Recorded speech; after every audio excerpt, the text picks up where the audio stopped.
Hi guys, આજે તો એમ જ લાગે છે કે યુનિવર્સનો મૂડ જ ઓફ છે. કેમ કે સવારથી જ બધા કામ ડિલે થતા હતા. સવારમાં વહેલા ઉઠવાનું હતું અને મોડું થઈ ગયું. કેમ કે રાત્રે અમે લાલો મૂવી જોવા ગયા હતા. ખૂબ જ સરસ મૂવી છે, તમે જરૂરથી જોજો તમારા ફ્રેન્ડ્સ ને ફેમિલી સાથે. લેટ ઉઠવાના લીધે અથર્વ પણ સ્કૂલ ના જઈ શક્યો.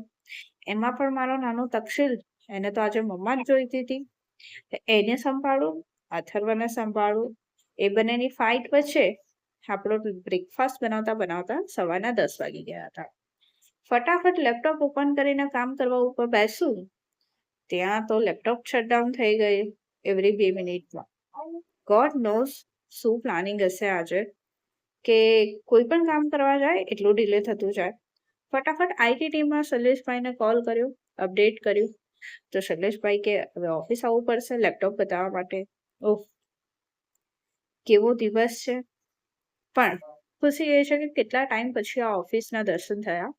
Feeling so nostalgia with mixed emotions. Laptop રિપેરમાં આપ્યું ત્યાં સુધી થયું થોડું ટ્રેડિંગનું માર્કેટ જોઈ લઈએ.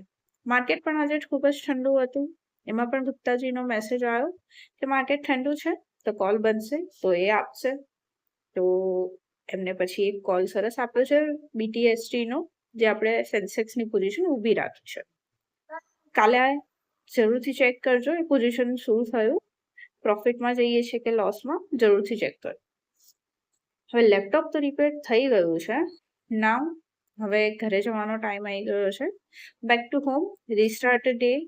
સો આ બધાની વચ્ચે ઘણીવાર એવું ફીલ થાય છે કે સમટાઈમ્સ આપણે ધારીએ એ ખૂબ જ વાર થતું નથી, એ પ્રમાણે થતું નથી. એટલે કે ફેથ રાખીને પ્રોસેસ પર ટ્રસ્ટ કરવો એ જ આપણી એક પ્રકારની વસ્તુ છે. તમારો દિવસ કેવો ગયો આજે જરૂરથી શેર કરજો કોમેન્ટમાં.